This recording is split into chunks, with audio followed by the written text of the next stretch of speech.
तज्जयति परं ज्योति समं समस्तैरनन्तपर्यायैः दर्पणतलैव सकला प्रतिफलति पदार्थमालिकायत्र। पंच परमेष्ठी भगवान की जय। मुनियों के चारित्र से संबंधित गुप्ती, समिति, धर्म, अनुप्रेक्षा, परिचय आदि सबकी चर्चा आपने ज्ञानशाला में सुन ली। अब आज क्या वर्णन होना है, अब गृहस्थ क्या करे, गृहस्थ के लिए महाराज का क्या संदेश है वो आज अपन सुनेंगे। आइए श्लोक देखते हैं। इति रत्नत्रयमेतत्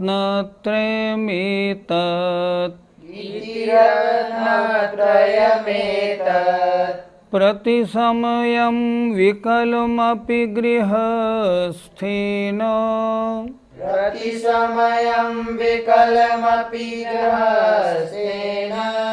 परिपालनीयमनिशम्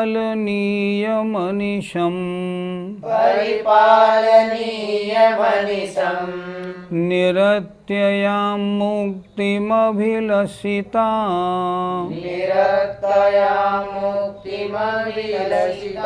बोलिए। इति रत्नत्रयमेतत् प्रतिसमयं विकलमपि गृहस्थेन परिपालनीयमनिशम् निरत्ययां मुक्तिमभिलषिता। इति इस प्रकार रत्नत्रयम रत्नत्रय को एतत् जो अब तक कहा गया है पूर्वोक्त प्रतिसमयम हर समय हमेशा विकलम अपि एक देश रूप से भी गृहस्थेन गृहस्थों के द्वारा परिपालनीयम अनिशम अनिशम माने निरंतर परिपालन करने योग्य है। अर्थात अगर कोई महाव्रत को पालन न कर सके तो गृहस्थ को चाहिए कि वह हमने जो पहले कहा है रत्नत्रय उसको एक देश रूप से अवश्य धारण करे। निरत्याम कौन धारण करे, जो निरत्याम माने अविनाशी, मुक्तिम माने मुक्ति की अभिलषिता अभिलाषा करता है। अर्थात अविनाशी मुक्ति की अभिलाषा करने वाले गृहस्थ को जो रत्नत्रय अब तक कहा गया है उसके एक देश को प्रति समय निरंतर परिपालन करना चाहिए। आचार्य कह रहे हैं अगर कोई संपूर्ण या सकल रत्नत्रय या सकल चारित्र को धारण न कर सके तो एक देश को तो अवश्य धारण करे, अगर वह मोक्ष प्राप्ति की इच्छा रखता है तो। एक बार फिर देखें, इति माने इस प्रकार, एतत् हमने जो पहले कहा ऐसे रत्नत्रय को जो अविनाशी मुक्ति की इच्छा रखता है ऐसे गृहस्थ के द्वारा प्रति समय विकलम अपि एक देश भी परिपालनीयम अनिशम निरंतर परिपालन करने योग्य है, ताकि अगर सीधा मोक्ष न मिले तो परंपरा से तो मोक्ष प्राप्त हो ही जाए। ये बात निश्चित है। मुनि धर्म जो है, मुनि धर्म तो सीधा मोक्ष का कारण है, लेकिन जो गृहस्थ धर्म है वह एक देश परंपरा से मोक्ष का कारण है। पंडित जी, क्या रत्नत्रय सकल और विकल दो प्रकार का होता है। रत्नत्रय में 3 रत्न हैं, सम्यक दर्शन, सम्यक ज्ञान और सम्यक चारित्र। सम्यक दर्शन और सम्यक ज्ञान तो एक ही प्रकार का है, लेकिन सम्यक चारित्र 2 प्रकार का है। एक देश माने गृहस्थ का अणुवृत्त रूप और सर्वदेश मुनि का महावृत्त रूप।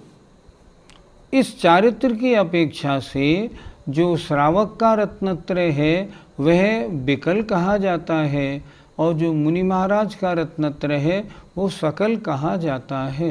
पंडित जी, मुनिराज का रत्नत्रय एक प्रकार का है या उसके भी कोई भेद है? मुनि महाराज जब शुभोपयोग में होते हैं तब उनके व्यवहार रत्नत्रय होता है, और जब वे शुद्धोपयोग में होते हैं तब निश्चय रत्नत्रय होता है।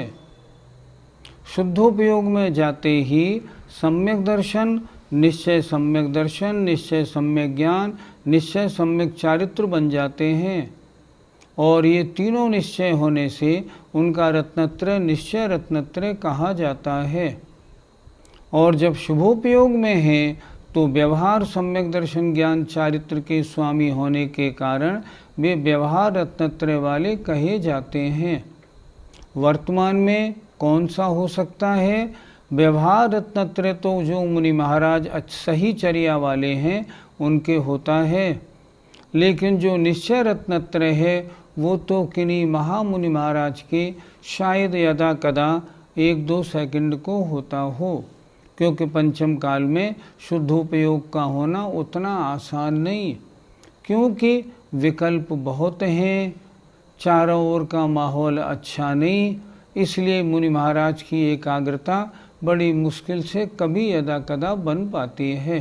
पंडित जी, किन मुनिराजों के शुद्धोपयोग हो सकता है? आचार्य कुंद महाराज की एक गाथा आपके प्रश्न के उत्तर के लिए बहुत अच्छी है।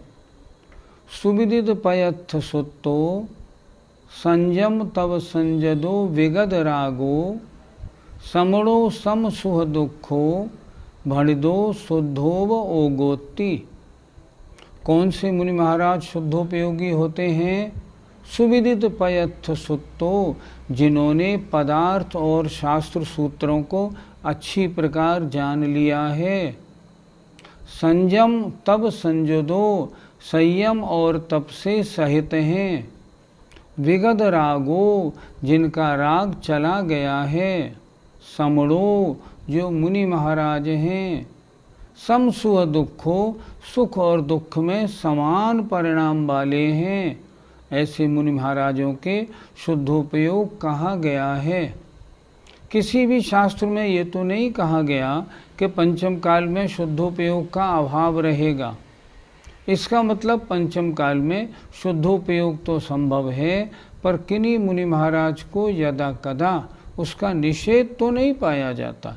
जो मुनि महाराज अच्छी चर्या वाले हैं, जिन मुनि महाराज को एकांत बहुत पसंद है, जिन्हें आत्मरमण बहुत अच्छा लगता है, जो अपने में अधिक रहते हैं, ऐसे मुनि महाराजों को कदाचित शुद्धोपयोग संभव है। पंडित जी, एक देश रत्नत्रय कौन सी प्रतिमा से माना जाए? इस संबंध में आचार्यों के 2 मत शास्त्रों में मिलते हैं। कोई आचार्य दूसरी प्रतिमा से 5वां गुणस्थान और एक देश रत्नत्रय मानते हैं, और बृहद्रव्य संग्रहकार ब्रह्मदेव सूरी तो पहली प्रतिमा से ही पंचम गुणस्थान या एक देश रत्नत्रय मानते हैं। हमें दोनों स्वीकार करना चाहिए, अर्थात पहली प्रतिमा से या दूसरी प्रतिमा से एक देश रत्नत्रय की प्राप्ति आचार्यों ने कही है। पंडित जी, क्या त्रयंचों में विकल चारित्र पाया जाता है? आचार्यों ने संयमा संयम त्रयंचों में माना है। संयमा संयम माने पंचम गुणस्थान। जब पंचम गुणस्थान माना है तो पंचम गुणस्थान बिना व्रतों के तो होगा नहीं, इसलिए त्रयंचों में भी हमें विकल चारित्र या एक देश चारित्र स्वीकार करना है। आगम की ऐसी ही आज्ञा है। जो त्रयंच व्रती हैं, त्रयंच श्रावक नहीं होते, त्रियंचों की प्रतिमाएं तो नहीं होती, लेकिन त्रियंच व्रती अव्रती होते हैं। तो जो त्रियंच व्रती हैं उन व्रतियों के हम यदि एक देश चारित्र माने तो आपत्ति नहीं। आचार्यों ने उनके संयमासंयम माना है, अर्थात कुछ संयम है कुछ असंयम है। आचार्यों ने ये भी लिखा है कि स्वयंभू रमण समुद्र में असंख्यात मत्स्य ऐसे हैं जो पंचम गुणस्थानवर्ती हैं और अवधिज्ञानी भी हैं। ऐसे मत्स्य स्वयंभू रमण समुद्र में हैं। और एक विशेष बात आचार्यों ने ये भी लिखा है कि वैमानिक देवों में आधे से ज़्यादा देव स्वयंभू रमण समुद्र से आए हुए मत्स्य होते हैं, अर्थात वे असंख्यात हैं। देव कौन बनेंगे, या मनुष्य या त्रियंच। मनुष्यों की संख्या तो बहुत थोड़ी है, मात्र 29 अंक प्रमाण, और उनमें पंचम गुणस्थानवर्ती भी बहुत थोड़े हैं। त्रियंचों में पंचम गुणस्थानवर्ती असंख्यात हैं। इसलिए आचार्यों ने लिखा वैमानिक देवों में आधे से ज़्यादा देव स्वयंभू रमण समुद्र से आए हुए मत्स्य होते हैं जो पंचम गुणस्थानवर्ती होते हैं, और वहाँ उन्हें अवधि ज्ञान भी बहुतों में पाया जाता है। परिणामों की विशुद्धि के कारण वे मरकर 16वें स्वर्ग तक उत्पन्न होते हैं। जिन गृहस्थों ने विकल चारित्र अर्थात विकल रत्नत्रय को धारण कर लिया है उनको आगे क्या करना चाहिए? आचार्य का संदेश क्या है, देखिए जरा। बद्धोद्यमेन नित्यम लब्ध्वा समयं च बोधिलाभस्य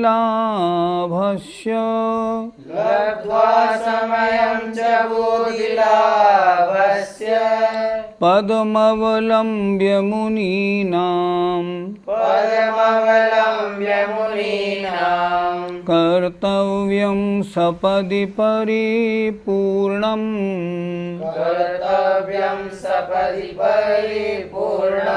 बोलिए।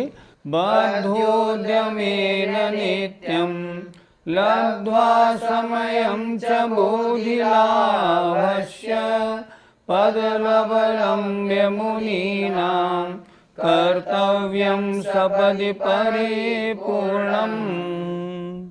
बद्ध उद्यमेन, जो उद्यम करने में तत्पर है, जो आगे बढ़ने की इच्छा रखने वाला है, उद्यमशील है, उसको नित्यम माने हमेशा, बोधिलाभस्य ज्ञान के लाभ का समय प्राप्त करके, उसको क्या चाहिए?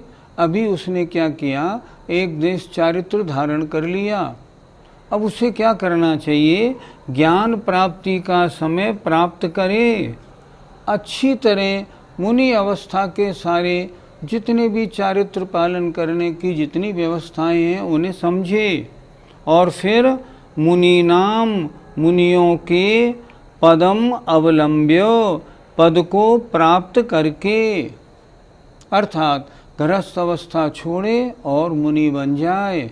उससे क्या होगा? शीघ्र ही परिपूर्णम कर्तव्यम, अपने उस एक देश चारित्र को या विकल रत्नत्रय को परिपूर्ण करना चाहिए। गृहस्थ अवस्था में व्रतों को धारण करके कभी संतुष्ट होकर बैठना योग्य नहीं। गृहस्थ अवस्था में जो रत्नत्रय धारण किया था, विकल रत्नत्रय, वो तो इसलिए किया था अभी किन्हीं कारणवश मजबूरी है, अभी मैं घर छोड़ने में असमर्थ हूँ, घर की व्यवस्था पूरी नहीं कर पाया। तो उसे क्या चाहिए? जब तक नहीं कर पाया, जब तक मुनि नहीं बन रहा है, तब तक बोधि का लाभ करे समय प्राप्त करके, और उसके बाद जैसे ही परिस्थितियां अनुकूल हों मुनि महाराज बन जाए और अपने विकल रत्नत्रय को सकल रत्नत्रय बना ले।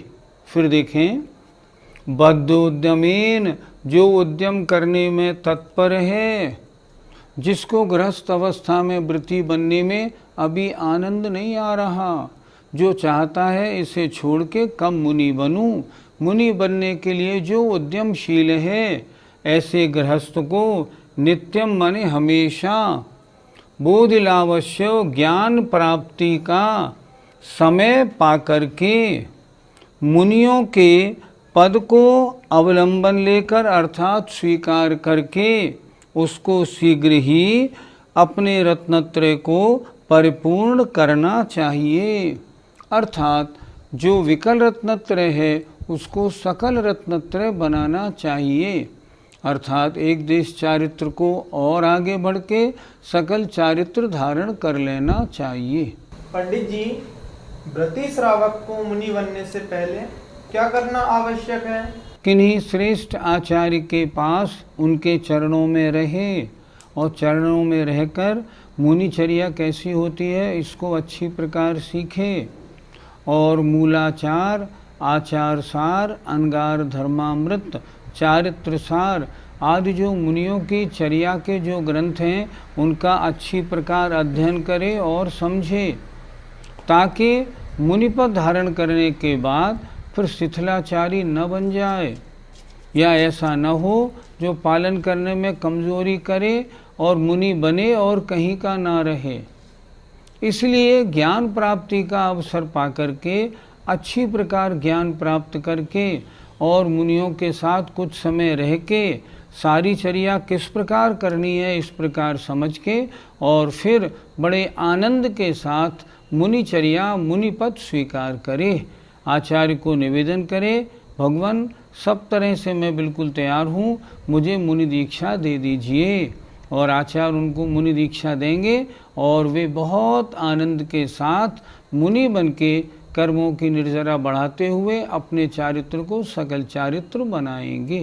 पंडित जी, जो श्रावक अवस्था में मरण करते हैं वह कौन से स्वर्ग तक जा सकते हैं? 6 ढाले की 2 पंक्तियाँ आपके प्रश्न के उत्तर में काफ़ी हैं। यों श्रावक व्रतपाल स्वर्ग सोलम उपजावे, तहते चय नर जन्म पाय मुनिवे शिव जावे। इस प्रकार जो श्रावक के व्रतों का पालन करते हैं, अच्छी तरह पालन करते हैं, दोष नहीं लगने देते हैं, तो वे 16वें स्वर्ग तक उत्पन्न होते हैं और वहाँ से चय करके मनुष्य पर्याय प्राप्त करके उसी भव में या 1-2 भव में मुक्ति को प्राप्त कर लेते हैं। श्रावक के व्रतों को धारण करने वाला नियम से स्वर्ग तो जाएगा ही। जिसने एक भी प्रतिमा ली है उसका मरण बाल पंडित मरण होगा और बाल पंडित मरण करने वाला नियम से वैमानिक देव बनता है, भवनत्रिक नहीं। शर्त यह है सम्यक दृष्टि हो और उसने व्रतों का पालन ठीक प्रकार किया हो। मरण करने के बाद वैमानिक देव बनता है। सम्यक तो सहित जो वैमानिक देव बनते हैं उनका वैमानिक देव की अवस्था में सम्यक तो नहीं छूटता, वहाँ भी वे और अपने सम्यक्त को पुष्ट करने में लगे रहते हैं, निरंतर भावना करते रहते हैं अगला जन्म मनुष्य का मिले तो हम मुनि बने और मोक्ष प्राप्त करें। पंडित जी, आरिकाएं कौन से स्वर्ग तक जा सकती हैं? आरिकाएं भी विकल चारित्र की धारण करने वाली हैं। वे भी एक देश चारित्र को पालती हैं। इसलिए यदि आरिका बनने के बाद अच्छी प्रकार साधना करती हैं तो वे भी 16वें स्वर्ग तक उत्पन्न होती हैं। पद्म पुराण में ऐसे प्रसंग मिलते हैं, जैसे जो रामचंद्र जी की पटरानी सीता जी थी वे आरिका बन के और 16वें स्वर्ग में वहाँ प्रतीन्द्र बनी। ऐसे प्रमाण एक नहीं बहुत सारे प्रथमान योग में मिलते हैं। इसका तात्पर्य है जो आरिकाएं अच्छी प्रकार से आरिका बन के व्रतों का पालन करती हैं, अंत में समाधि मरण से मरण करती हैं, वे 16वें स्वर्ग तक जा सकती हैं। पंडित जी, क्या महिलाएं इंद्र नहीं बनती, प्रतीन्द्र तक ही बनती हैं? प्रथमान योग के शास्त्रों में ऐसा कोई भी उद्धरण मेरे देखने में नहीं आया जब किन्हीं आरिका माता जी ने इंद्रपद 16वें स्वर्ग का प्राप्त किया हो या किसी और स्वर्ग का भी इंद्रपद प्राप्त किया हो। जहाँ तक मैंने जितने प्रसंगों को मैंने देखा है उनके अनुसार तो प्रतीन्द्र तक तो बनती हैं, इंद्र नहीं बनती। अगर विद्वानों ने कोई प्रसंग ऐसा देखा हो तो मुझे बताने की कृपा करेंगे ताकि मैं भी उसको देख लूँ। तो ये आरिका माता जी कहाँ तक बनती हैं? प्रतीन्द्र तक बनती हैं और 16वें स्वर्ग तक उत्पन्न हो सकती हैं। पंडित जी, क्या सभी आरिकाएं स्त्रीलिंग छेदती हैं या नहीं? पहले हम स्त्रीलिंग छेद क्या होता है उसको समझें। स्त्रीलिंग छेद का मतलब ये नहीं कि अगली पर्याय में पुरुष बन गई, नहीं, ये मतलब नहीं। ये तो स्त्री से पुरुष तो बनते ही रहते हैं, लेकिन स्त्रीलिंग छेद का मतलब होता है अब जितना संसार काल बाकी है उतने बचे हुए संसार काल में वह आत्मा कभी स्त्री पर्याय को अब प्राप्त नहीं होगी। पद्म पुराण में जब सीता जी का प्रकरण पढ़ने को मिला तो इसमें लिखा है, अच्छी प्रकार व्रतों का पालन कर और समाधि पूर्वक शरीर छोड़कर उनकी आत्मा 16वें स्वर्ग में स्त्रीलिंग छेद कर प्रतीन्द्र बनी। इसका तात्पर्य हुआ अब वो जितना संसार उनका शेष है उसमें अब कभी स्त्री नहीं बनेंगी। तो स्त्रीलिंग सभी आरिकाएं छेदती हों ये जरूरी नहीं, लेकिन जिनके परिणाम तद योग्य होते हैं और जिन्हें निकट में ही मोक्ष प्राप्त करना होता है ऐसी आरिकाएं स्त्रीलिंग का छेद कर लेती हैं। जय जिनेन्द्र।